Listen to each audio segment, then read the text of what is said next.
ವಿದ್ಯುತ್ ಬಿಲ್ ಪಾವತಿಸದೆ ಸರ್ಕಾರಿ ನಿಗಮಗಳೇ ಕೋಟಿ ಬಿಲ್ ಹಾಕಿ ಉಳಿಸಿಕೊಂಡಿದೆ. ಸಕಲೇಶಪುರದ ವಿಶ್ವೇಶ್ವರಯ್ಯ ಜಲ ನಿಗಮ ನಿಯಮಿತ ಬರೋಬ್ಬರಿ 213 ಕೋಟಿ ಬಾಕಿ ಉಳಿಸಿಕೊಂಡಿದೆ. ಎತ್ತಿನಹೊಳೆ ಯೋಜನೆಯಲ್ಲಿ 7 ಕಡೆ ನೀರು ಲಿಫ್ಟ್ ಮಾಡಲು ವಿದ್ಯುತ್ ಬಳಕೆ ಮಾಡಿಕೊಳ್ಳಲಾಗಿದೆ.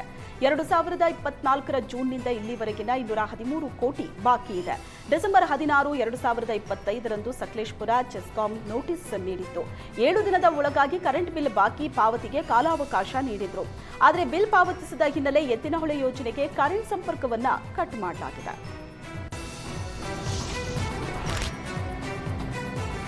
ಬಳ್ಳಾರಿಯಲ್ಲಿ ಚೀಟಿ ನಡೆಸ್ತಾ ಇದ್ದವರಿಂದ ಭಾರಿ ವಂಚನೆ ಪ್ರಕರಣ ಬೆಳಕಿಗೆ ಬಂದಿದೆ. 700 ಜನರ ಬಳಿ ಚೀಟಿ ಹಣ ಕಟ್ಟಿಸಿಕೊಂಡಿದ್ದ ವೆಂಕಟೇಶ್ ಎಂಬಾತ ಪರಾರಿಯಾಗಿದ್ದಾನೆ. 10,000ದಿಂದ 10 ಲಕ್ಷದವರೆಗೂ ವೆಂಕಟೇಶ್ ಚೀಟಿ ನಡೆಸ್ತಾ ಇದ್ದ. 700 ಜನರಿಗೆ 16 ತಿಂಗಳು ಕಂತಿನ ಚೀಟಿ ಕೊಡಬೇಕಾಗಿತ್ತು. ಚೀಟಿ ಎತ್ತಿದವರಿಗೆ ಹಣ ನೀಡುವ ಮುನ್ನವೇ ವೆಂಕಟೇಶ್ ನಾಪತ್ತೆಯಾಗಿದ್ದಾನೆ. 700 ಜನರಿಂದ ಅಂದಾಜು 100 ಕೋಟಿ ರೂಪಾಯಿ ವಂಚಿಸಿರುವ ಆರೋಪ ಕೇಳಿಬಂದಿದೆ. ಚೀಟಿ ಹಾಕಿದವರಲ್ಲಿ ತರಕಾರಿ, ಹೂ, ಚಾ ಮಾರಾಟಗಾರರೇ ಹೆಚ್ಚು ಜನರು ಮೋಸಕ್ಕೊಳಗಾಗಿದ್ದಾರೆ.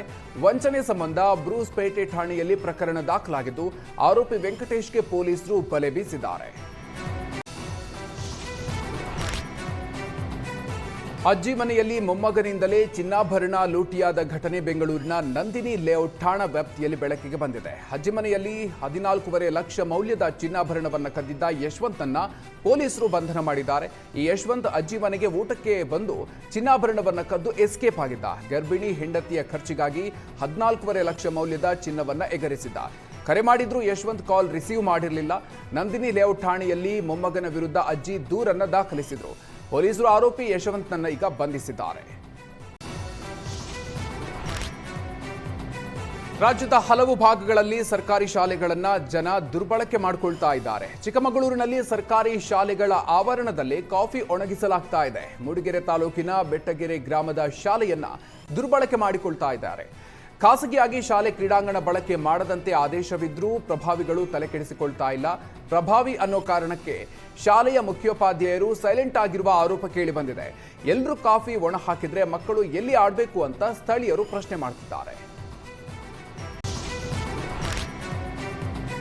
ಧರ್ಮಸ್ಥಳದಲ್ಲಿ ಅಸಹಜ ಸಾವುಗಳ ಪ್ರಕರಣ ಸಂಬಂಧ ಎಸ್ಐಟಿ ತನಿಖಾ ವರದಿ ಒದಗಿಸುವಂತೆ ಸರ್ಕಾರದ ಮುಖ್ಯ ಕಾರ್ಯದರ್ಶಿಗೆ ಮಹಿಳಾ ಆಯೋಗ ಪತ್ರ ಬರೆದಿದೆ.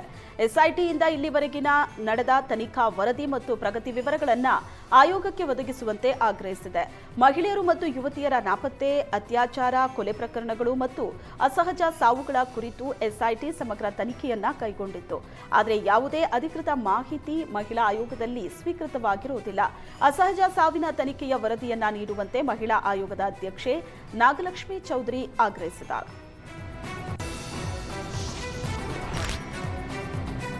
ನಾಯಿ ದಾಳಿಗೆ ತುತ್ತಾಗ್ತಿದ್ದ ಜಿಂಕೆ ಮರಿಯನ್ನ ಸ್ಥಳೀಯರು ರಕ್ಷಣೆ ಮಾಡಿದ್ದಾರೆ. ಚಾಮರಾಜನಗರದ ಗುಂಡ್ಲುಪೇಟೆ ಪಟ್ಟಣದ ಕೇರಳ ರಸ್ತೆಯಲ್ಲಿ ಜಿಂಕೆ ಪಾರಾಗಿದೆ.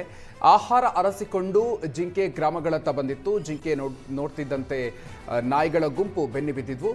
ಯುವಕರು ಜಿಂಕೆಯನ್ನು ರಕ್ಷಿಸಿ ಅರಣ್ಯ ಅಧಿಕಾರಿಗಳಿಗೆ ಹಸ್ತಾಂತರಿಸಿದ್ದಾರೆ. ಜಿಂಕೆ ರಕ್ಷಿಸಿದ ಯುವಕರಿಗೆ ಅರಣ್ಯ ಅಧಿಕಾರಿಗಳು ಕೃತಜ್ಞತೆ ಸಲ್ಲಿಸಿದರು. ಕೊಪ್ಪಳದ ಬಳಿ ಬುಲ್ಡೋಟಾ ಕಾರ್ಖಾನೆ ನಿರ್ಮಾಣ ವಿರೋಧಿಸಿ ಮಾಡ್ತಾ ಇರೋ ಹೋರಾಟ 75ನೇ ದಿನಕ್ಕೆ ಕಾಲಿಟ್ಟಿದೆ. ಕೊಪ್ಪಳದ ನಗರಸಭೆ ಬಳಿ ಅನಿರ್ದಿಷ್ಟಾವಧಿ ಧರಣಿ ಸತ್ಯಾಗ್ರಹ ಮುಂದುವರೆದಿದೆ. ಇಂದು ಪ್ರತಿಭಟನಾ ಸ್ಥಳಕ್ಕೆ ಚಿಂತಕ ಕೆಎಸ್ ಭಗವಾನ್ ಭೇಟಿ ನೀಡಿದ್ರು.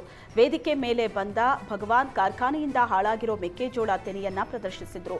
ಸಿಎಂ ಭೇಟಿಯಾದಾಗ ಜನರ ಸಮಸ್ಯೆ ಬಗ್ಗೆ ಸಿಎಂ ಗಮನಕ್ಕೆ ತರ್ತೀನಿ ಅಂತ ಕೆಎಸ್ ಭಗವಾನ್ ಭರವಸೆ ನೀಡಿದ್ರು. ಮಂಗಳೂರು ಸಿಸಿಬಿ ಪೊಲೀಸರು ಭಾರೀ ಡ್ರಗ್ ಜಾಲವನ್ನ ಭೇದಿಸಿದ್ದಾರೆ. ಬೆಂಗಳೂರಿನಿಂದ ಮಂಗಳೂರಿಗೆ ಡ್ರಗ್ ಪೂರೈಸ್ತಾ ಇದ್ದ ಉಗಾಂಡ ಮೂಲದ ಮಹಿಳೆಯನ್ನ ಬಂಧಿಸಿ ಬರೋಬ್ಬರಿ 4 ಕೋಟಿ ಮೌಲ್ಯದ 4 ಕೆಜಿ ಎಂಡಿಎಂಎ ಸೀಸ್ ಮಾಡಿದ್ದಾರೆ. ಬೆಂಗಳೂರಿನ ಜಿಗಣಿ ಸರಹದ್ದಿನಲ್ಲಿ ಮಂಗಳೂರು ಸಿಸಿಬಿ ಕಾರ್ಯಾಚರಣೆ ನಡೆಸಿ ಉಗಾಂಡ ಮೂಲದ ಝೈಲಾ ಜಲ್ವಾಂಗೋಳನ್ನ ಬಂಧಿಸಿದ್ದಾರೆ. ಇದರ ಜೊತೆಗೆ ಮಂಗಳೂರಿನ 6 ಜನ ನಟೋರಿಯಸ್ ಪೆಡ್ಲರ್ಗಳನ್ನ ಬಂಧಿಸಿದ್ದಾರೆ. ಬಂಧಿತರೆಲ್ಲರೂ ಮಂಗಳೂರಿನ ವಿದ್ಯಾರ್ಥಿಗಳನ್ನೇ ಟಾರ್ಗೆಟ್ ಮಾಡಿ ಡ್ರಗ್ ಮಾರಾಟ ಮಾಡ್ತಾ ಇದ್ರು. ಖಚಿತ ಮಾಹಿತಿ ಆಧರಿಸಿ ಪೊಲೀಸರು ಕಾರ್ಯಾಚರಣೆ ನಡೆಸಿದ್ದಾರೆ. ಡಿಸಿಸಿ ಬ್ಯಾಂಕ್ ಚುನಾವಣೆ ಬಳಿಕವೂ ಕತ್ತಿ ವರ್ಸಸ್ ಜಾರಕಿಹೊಳಿ ಬ್ರದರ್ಸ್ ನಡುವಿನ ವಾಗ್ಯುದ್ಧ ನಿಂತಿಲ್ಲ. ಬೆಳಗಾವಿಯ ಬೆಲ್ಲದ ಬಾಗೇವಾಡಿಯಲ್ಲಿ ಸಚಿವ ಸತೀಶ್ ಜಾರಕಿಹೊಳಿ ವಿರುದ್ಧ ರಮೇಶ್ ಕತ್ತಿ ಹರಿಹಾಯ್ದಿದ್ದಾರೆ. ಸತೀಶ್ ಜಾರಕಿಹೊಳಿ ಗಂಡಸಾಗಿದ್ರೆ ನನ್ನ ಮುಂದೆ ಮಾತಾಡ್ಲಿ ಅಂತ ಸವಾಲ್ ಹಾಕಿದ್ದಾರೆ. ನಮ್ಮ ದೇಶದಲ್ಲಿ ಇಬ್ಬರು ಪಪ್ಪುಗಳಿದ್ದಾರೆ. ರಾಹುಲ್ ಗಾಂಧಿ ದೇಶದಲ್ಲಿ ಪಪ್ಪು, ರಾಜ್ಯದಲ್ಲಿ ಸತೀಶ್ ಜಾರಕಿಹೊಳಿ ಪಪ್ಪು ಅಂತ ವ್ಯಂಗ್ಯವಾಡಿದ್ದಾರೆ.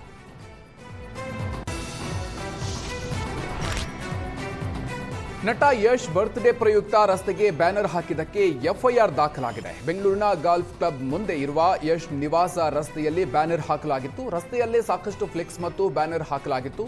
ಈ ಕುರಿತು ಜಿಬಿಯ ಅಧಿಕಾರಿಗಳು ದೂರು ನೀಡಿದ್ರು. ಹೈಗ್ರೌಂಡ್ಸ್ ಪೊಲೀಸರು ವೇಣು ಕ್ರಿಯೇಷನ್ ವಿರುದ್ಧ ಕೇಸ್ ದಾಖಲಿಸಿದ್ದಾರೆ.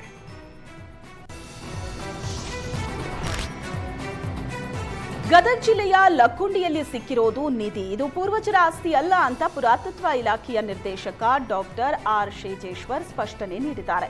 ಕೈಯಿಂದ ಕೈಗೆ ಹಸ್ತಾಂತರ ಮಾಡಿದ್ರೆ ಅದು ಪೂರ್ವಜರಿಂದ ಬಂದಿರೋ ಆಸ್ತಿಯಾಗಿರುತ್ತೆ. ಭೂಮಿ ಅಡಿಯಲ್ಲಿ ಸಿಕ್ಕಿರೋದು ಪೂರ್ವಜರ ಆಸ್ತಿ ಅಲ್ಲ ಅಂದ್ರು. ಭೂಮಿ ಮೇಲೆ ಸಿಕ್ಕ ವಸ್ತುಗಳು ಕೆಲವೊಮ್ಮೆ ನಿಧಿಗಳಾಗಿರುತ್ತೆ. ನಿಧಿ ಸಿಕ್ಕ ಜಾಗದಲ್ಲಿ ಉತ್ಖನನದ ಬಗ್ಗೆ ಚರ್ಚೆ ನಡೆಸ್ತೀವಿ. ಜಿಲ್ಲಾಧಿಕಾರಿಗಳ ನಿರ್ದೇಶನದಂತೆ ಕ್ರಮ ಕೈಗೊಳ್ತೀವಿ ಅಂದ್ರು.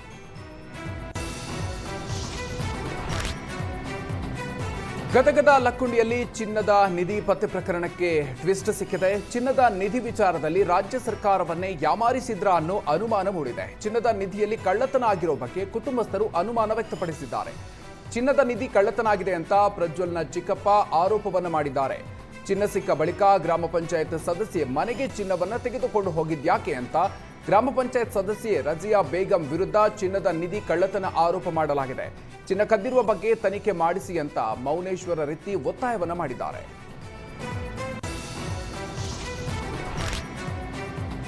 ಐತಿಹಾಸಿಕ ಲಕ್ಕುಂಡಿಯಲ್ಲಿ ಇನ್ನೂ ನಿಧಿ ಅಡಗಿದೆಯಾ ಅನ್ನೋ ಕುತೂಹಲ ಮೂಡಿದೆ. ಗ್ರಾಮದ ಬಸಪ್ಪ ಅನ್ನೋರು ಕಳೆದ 40 ವರ್ಷದಿಂದ ನಿಧಿಗಾಗಿ ಗ್ರಾಮದಲ್ಲಿ ಹುಡುಕಾಟ ನಡೆಸಿ ಹಲವು ವಸ್ತುಗಳನ್ನು ಪತ್ತೆ ಹಚ್ಚಿದ್ದಾರೆ.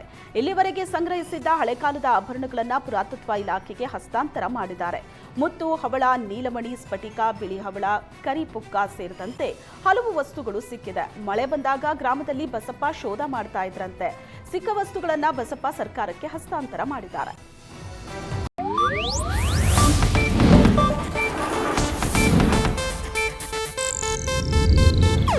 ಇದು ಏಷ್ಯಾನೆಟ್ ನ್ಯೂಸ್ ನೆಟ್ವರ್ಕ್ ಪ್ರಸ್ತುತಿ.